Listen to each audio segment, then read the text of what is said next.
ಆತ್ಮೀಯ ವಿದ್ಯಾರ್ಥಿಗಳೇ, ನಾನು ನಿಮ್ಮ ಬಸವರಾಜ್ ಸುಡಿಸ. ಈ ಒಂದು ವಿಡಿಯೋ ಮಾಡುವ ಉದ್ದೇಶ, ಹೇಗೆ ನಾವು ಇಂಗ್ಲೀಷ್ನಲ್ಲಿ ಒಂದು 40ಕ್ಕಿಂತ ಹೆಚ್ಚು ಅಂಕಗಳನ್ನು ಗಳಿಸಬೇಕು ಅಂತಂದೇಳಿ. ಇದನ್ನು ಆಲ್ರೆಡಿ ಕ್ಲಾಸ್ ರೂಮ್ನಲ್ಲಿ ಹೇಳಿದ್ದಾರೆ.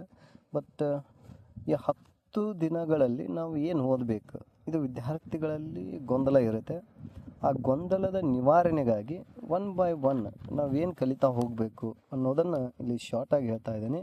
ಇದನ್ನು ನೀವು ಡೇ ಬೈ ಡೇ ಇನ್ನು ಫಾಲೋ ಅಪ್ ಮಾಡಿದ್ರಿ ಅಂತಂದರೆ ಎಲ್ಲರೂ ಕೂಡ ಮೋರ್ ದೆನ್ 40 ಮಾರ್ಕ್ಸನ್ನು ತೆಗೆದುಕೊಳ್ತೀರಿ ಅನ್ನೋ ಒಂದು ನಂಬಿಕೆ ಮೇಲೆ ಈ ಒಂದು ವಿಡಿಯೋನ ಸ್ಟಾರ್ಟ್ ಮಾಡ್ತಾಯಿದ್ದೀನಿ.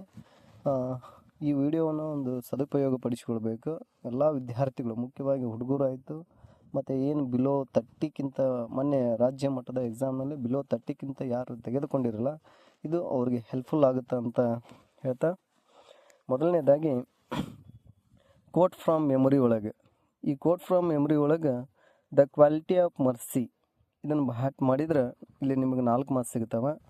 ಅದು ಆಗಲ್ಲಪ್ಪ ಅಂತಂದ್ರೆ ದ ಬ್ಲೈಂಡ್ ಬಾಯ್, ಈ ಎರಡರೊಳಗೆ ಯಾವುದಾದ್ರೂ ಒಂದನ್ನು ಅಲ್ಲಿರುವಂಥ ಎಲ್ಲ ಸ್ಟಾಂಜ, ಈ ಕ್ವಾಲಿಟಿ ಆಫ್ ಮರ್ಸಿ ಒಳಗೆ 14 ಲೈನ್ ಅದಾವ. ಈ 14 ಲೈನ್ಗಳನ್ನು ನೀವು ಬ್ಯಾಟ್ ಮಾಡಲೇಬೇಕಾಗತ್ತೆ. ಇನ್ನು ಅಥವಾ ಅದು ಆಗಂಗಿಲ್ಲ ಅಂತಂದರೆ ದ ಬ್ಲೈಂಡ್ ಬಾಯ್, ಇದರೊಳಗೆ 5 ಸ್ಟಾಂಜ್ ಅದಾವ. ಈ 5 ಸ್ಟಾಂಜನ್ನು ಕೂಡ ನೀವು ಮಸ್ಟ್ ಆ್ಯಂಡ್ ಶುಡ್ ಆಗಿ ಬ್ಯಾಟ್ ಮಾಡಲೇಬೇಕು. ಅಂದಾಗ ಮಾತ್ರ ನಮಗೆ ಇಲ್ಲಿ 4 ಮಾರ್ಕ್ಸ್ಗಳು ನಿಮಗೆ ಸಿಗ್ತಾವ ಅಂತ. ಇನ್ನು ನೆಕ್ಸ್ಟು ಸಮರಿ ಬರ್ತವೆ. ದ ಗ್ರ್ಯಾಂಡ್ಮ ಕ್ಲೈಮ್ಸ್ ಅ ಟ್ರೀ, ಇಲ್ಲಿ ನಿಮಗೆ 4 ಮಾರ್ಕ್ಸಿಗೆ ಅದು ಸಮರಿ ಬರುತ್ತೆ. ಅದನ್ನು ನೀವು ಕಲಿಲೇಬೇಕು, ಅದನ್ನು ಕಂಪಲ್ಸರಿ ಕಲಿಬೇಕಾ. Next I am the land summary, jazz poem two summary, ಮತ್ತು ದ ಸಾಂಗ್ ಆಫ್ ಇಂಡಿಯಾ, ಈ ಎಲ್ಲ ಪೋಯಮ್ಗಳ ನೀವು ಸಮರಿಯನ್ನು ನೀವು ಕಲ್ತಿದ್ದಾದರೆ ನಿಮಗೆ ಇಲ್ಲಿ ಒಂದು 3 ಮಾರ್ಕ್ಸಿಗೆ ಮತ್ತು ಒಂದು 2 ಮಾರ್ಕ್ಸಿಗೆ ಇದಕ್ಕೆ ನಿಮ್ಗೆ ಆನ್ಸರ್ ಸಿಗ್ತಾವ ಅಂತ. ಆ ಪೋಯಮ್ ಮೇಲೆ ಯಾವುದೇ ಒಂದು ಕ್ವಶನ್ ಕೇಳಿದರೂ ಕೂಡ ನೀವೇನು ಮಾಡಬೇಕಾ, ಆ ಪಾಠಕ್ಕೆ ಸಂಬಂಧಪಟ್ಟಿರುವಂಗೆ ಕೆಲವೊಂದಿಷ್ಟು ಸಮರಿ, ಒಂದು 8ರಿಂದ 10 ಲೈನ್ಸ್ಗಳನ್ನು ನೀವು ಸಮರಿ ಟೈಪ್ನಲ್ಲಿ ಕಲ್ಕೋಬೇಕು. ಈ ಸಮರಿ ಆಲ್ರೆಡಿ ನಿಮಗೆ ಸರ್ ಪ್ರೊವೈಡ್ ಮಾಡಿದ್ದಾರೆ. ಅದೇ ಸಮರಿಗಳನ್ನು ನೀವು ಕಲ್ತ್ರೆ ಸಾಕು, ದೇ ಗಿವ್ ದ ಮಾರ್ಕ್ಸ್, ಅವ್ರು ನಿಮ್ಮ ಮಾರ್ಕ್ಸನ್ನು ಕೊಡ್ತಾರೆ. ಅದರ ಜೊತೆಗೆ ಇನ್ನು ಸಪ್ಲಿಮೆಂಟ್ ರೀಡಿಂಗ್ ಬರುತ್ತೆ. ಸಪ್ಲಿಮೆಂಟ್ ರೀಡಿಂಗ್ ಒಳಗೆ 1ನೇದ್ದು ಅಥವಾ 2ನೇದ್ದು, ಈ ಎರಡರೊಳಗೆ ಯಾವುದಾದ್ರೂ ಒಂದನ್ನು ನೀವು ಬ್ಯಾಟ್ ಮಾಡಬೇಕು. ಇನ್ನೊಂದು ಏನು ಮಾಡ್ತಾರೆ, 3 ಅಥವಾ 4ನೇ ಲೆಸನ್ ಇದ್ದಾವೆ. ಆ 3 ಮತ್ತು 4 ಲೆಸನ್ ಒಳಗೆ ಯಾವುದಾದ್ರೂ ಒಂದು ನೀವು ಬ್ಯಾಟ್ ಮಾಡಿದ್ರಿ ಅಂತಂದರೆ ಅದಕ್ಕೆ ಸಂಬಂಧಪಟ್ಟಿದ ಸಮರಿಯನ್ನು ಕೂಡ ಪ್ರೊವೈಡ್ ಮಾಡಿದ್ದಾರೆ. ಅದರೊಳಗೆ ನೀವು ಯಾವುದಾದ್ರು ಒಂದು ಕಲ್ತ್ರಿ ಅಂದರೆ ಅಲ್ಲಿ ನಿಮಗೆ 4 ಅಂಕಗಳು ಸಿಗುತ್ತವೆ ಅಂತ. ಡೇ 1 ಇನ್ನು ಇವತ್ತಿವರೆಗೂ ನಾನು ಏನೂ ಕಲ್ತಿಲ್ಲ ಅಂದರೂ ಪರವಾಗಿಲ್ಲ, ಇನ್ನು 10 ದಿನದೊಳಗೆ ನೀವು 1 by 1 ಏನು ಹೇಳ್ತಾ ಹೋಗ್ತೀನಿ, ನೀವು ಎಲ್ಲವುಗಳನ್ನು ಕಲ್ಕೊತ ಹೋದ್ರಿ ಅಂತಂದ್ರೆ ಈಸಿಯಾಗಿ ಪಾಸ್ ಆಗ್ತೀರಿ ಅಂತ. ಇದು ಪಾಸ್ ಆಗೋರಿಗೆ ಹೇಳ್ತಾ ಇರೋದು. ಆಮೇಲೆ ಮಸ್ಟ್ ಆ್ಯಂಡ್ ಶುಡ್ ಆಗಿ ಎಲ್ಲರೂ ಕಂಪಲ್ಸರಿ ಕಲಿಲೇಬೇಕು. ಸ್ಕೋರ್ ಮಾಡೋರು ಕೂಡ ಈ ಪಾಯಿಂಟ್ಸ್ಗಳನ್ನು ನೀವು ಕಲ್ತ ಮೇಲೆ ಮುಂದಿನ ಒಂದು ವಿಷಯಗಳನ್ನು ನೀವು ಕಲ್ಕೊಳ್ಬೇಕು. ಮಸ್ಟ್ ಆ್ಯಂಡ್ ಶುಡ್ ಆಗಿ ಇವ್ನು ಕಲ್ಕೋಬೇಕು. ಕಲ್ಕೊಂಡು ಮತ್ತೆ ಮುಂದೆ ಯಾವ ಪಾಯಿಂಟ್ಸ್ಗಳು ಬರ್ತವೆ ಅವುಗಳನ್ನು ನೀವು ಸ್ಕೋರ್ ಮಾಡೋರು ಕೂಡ ನೀವು ಕಲಿಬೋದು ಅಂತ. ಈ ಫಸ್ಟ್ ಹೇಳ್ದಂಗೆ the quality of mercy poem memorisation ಮಾಡ್ಕೊಳ್ರಿ. ಅದರ ಜೊತೆಗೆ ಎಲ್ಲ ಪೋಯಮ್ದ ಇವೆರಡು ಪೋಯಮ್ ಬಿಟ್ಟು ದ ಕ್ವಾಲಿಟಿ ಆಫ್ ಮರ್ಸಿ ಮತ್ತು ಬ್ಲೈಂಡ್ ಬಾಯ್ ಇವೆರಡು ಪೋಯಮ್ಗಳನ್ನು ಬಿಟ್ಟು ಉಳಿದ 6 ಪೋಯಮ್ಗಳ ಸಮರಿಯನ್ನು ಕಲ್ಕೊಳ್ರಿ. ಆ 6 ಪೋಯಮ್ಗಳ ಸಮರಿ ಕಲ್ಕೊಂಡ್ರೆ ಅಲ್ಲಿ ನಿಮಗೆ ಒಂದು 9 ಮಾರ್ಕ್ಸ್ ಸಿಗುತ್ತವೆ. ಅದರ ಜೊತೆಗೆ ಇಲ್ಲೊಂದು 4 ಮಾರ್ಕ್ಸ್, 13 ಮಾರ್ಕ್ಸ್ಗಳು ಕೂಡ ನಿಮಗೆ ಸಮರಿ ಒಳಗೆ ಬರ್ತವೆ. ಇದಿಷ್ಟು ಪೋಯಮ್ಗೆ ಸಂಬಂಧಪಟ್ಟಿದ್ದಂಗೆ.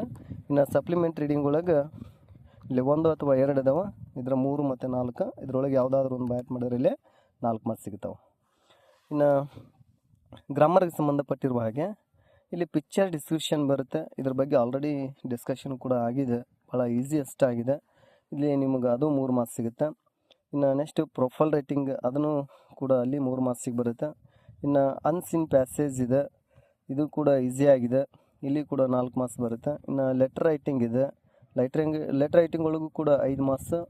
ನೀವು ಪರ್ಸ್ನಲ್ ಲೆಟರ್ ಕಲಿಯುವಂಥದ್ದನ್ನು ರೂಢಿ ಮಾಡ್ಕೊಳ್ರಿ.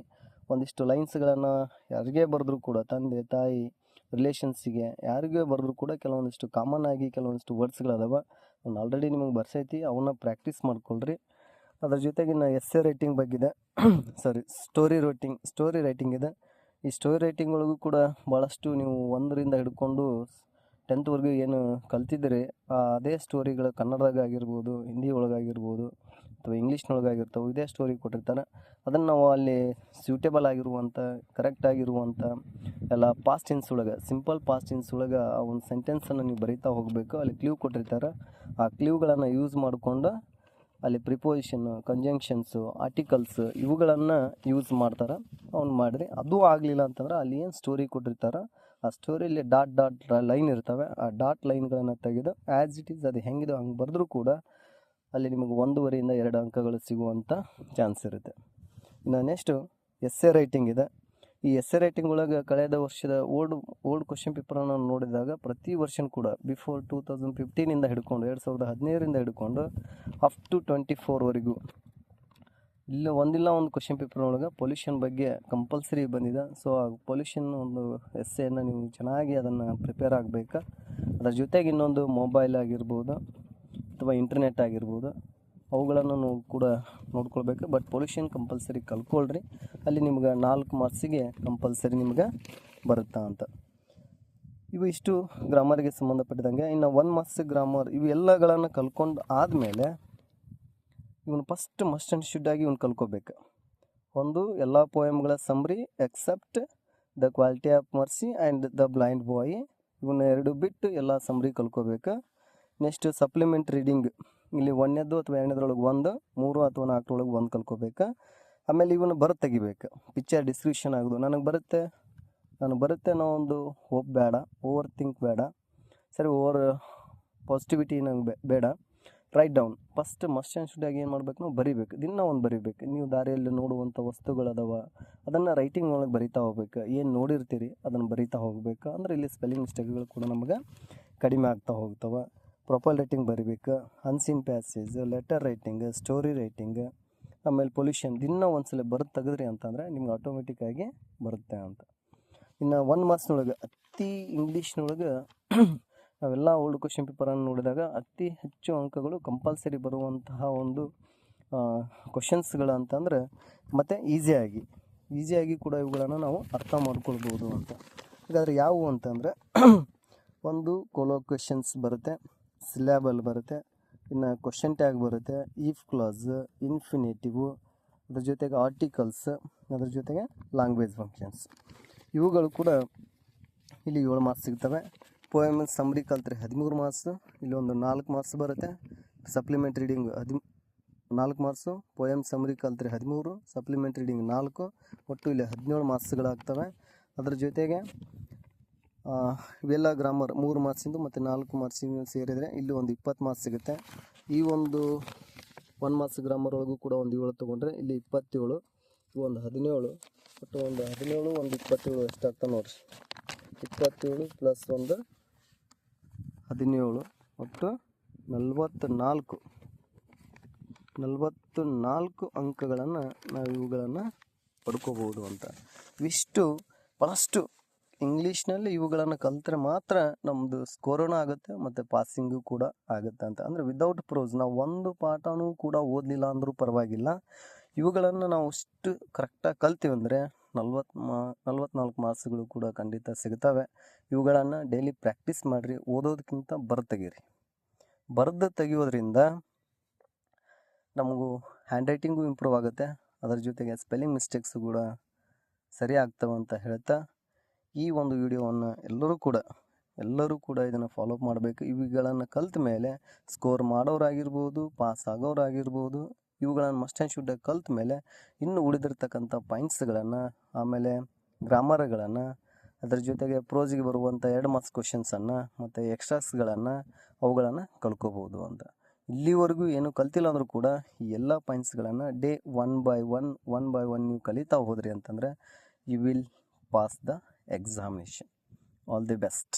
ಆಮೇಲೆ ಈ ಗ್ರಾಮರ್ಗೆ ಸಂಬಂಧಪಟ್ಟಂಗೆ ಪ್ರತಿಯೊಂದೊಂದು ಗ್ರಾಮರ್ಗೂ ಕೂಡ ನಾವು ಒಂದೊಂದು ವಿಡಿಯೋಗಳನ್ನು ಮಾಡಿ ಅಪ್ಲೋಡ್ ಮಾಡ್ತಾ ಇದ್ದೀನಿ. ಅದನ್ನು ಮಾಡ್ತೀನಿ. ಹಿಂಗೆ ಆಫ್ಲೈನ್ ಕ್ಲಾಸ್ ತೆಗೆದುಕೊಳ್ಳೋಕೆ ಆಗ್ತಾಯಿಲ್ಲ. ಸೊ ನಿಮ್ಮೆಲ್ಲರಿಗೂ ಕೂಡ ಒಂದು ಸಾರಿಯನ್ನು ಕೇಳ್ತಾ, ಅದರ ಜೊತೆಗೆ ಹೀಗೆ ಒಂದು ಸಣ್ಣ 1-2 ನಿಮಿಷ ಅಥವಾ ಒಂದು 5 ನಿಮಿಷದ ಒಂದು ವಿಡಿಯೋಗಳಲ್ಲಿ ಒಂದೊಂದು ಗ್ರಾಮರ್ ಪಾಯಿಂಟ್ಸ್ಗೆ ಸಂಬಂಧಪಟ್ಟಿದ್ದಂಗೆ, ಗ್ರಾಮರ್ ಅಂದರೆ ರೂಲ್ಸ್, ಆ ರೂಲ್ಸ್ಗಳನ್ನು ನಾನು ಇನ್ನೂ ಇಲ್ಲಿ ಒಂದು ಸಣ್ಣ ವಿಡಿಯೋದ ಮುಖಾಂತರ ಒಂದು ಪ್ರಯತ್ನ ಮಾಡ್ತಾಯಿದ್ದೀನಿ. ಅದನ್ನು ಬಳಸ್ಕೊಳ್ಬೇಕು, ಸದುಪಯೋಗಪಡಿಸ್ಕೊಳ್ಬೇಕಂತ ಹೇಳ್ತಾ, ನಿಮಗೆ ಏನೇ ಡೌಟ್ಸ್ ಇದ್ದರೂ ಕೂಡ ನನ್ನನ್ನು ಕೇಳ್ಬೋದು ಅಥವಾ ನಮ್ಮ ಸರ್ನು ಕೂಡ ನೀವು ಕೇಳ್ಬೋದು ಅಂತ ಹೇಳ್ತಾ, ಗದ್ದೆಗೌಡ ಸರ್ ಕೂಡ ಬಹಳ ಚೆನ್ನಾಗಿ ಅವರು ಕ್ಲಾಸನ್ನು ನಿರ್ವಹಣೆ ಮಾಡ್ತಾಯಿದ್ದಾರೆ. ಮೊನ್ನೆ ಸ್ಟೇಟ್ ಲೆವೆಲ್ ಎಕ್ಸಾಮ್ನಲ್ಲಿ ಚೆನ್ನಾಗಿ ಬರೆದಿದ್ದಾರೆ. ಇನ್ನೂ ಚೆನ್ನಾಗಿ ಬರೀಬೇಕು ಅನ್ನೋ ಒಂದು ಸಣ್ಣ ಪ್ರಯತ್ನದ ಮೇರೆಗೆ ಈ ವಿಡಿಯೋನ ಮಾಡ್ತಾಯಿದ್ದೀನಿ. Thank you one and all.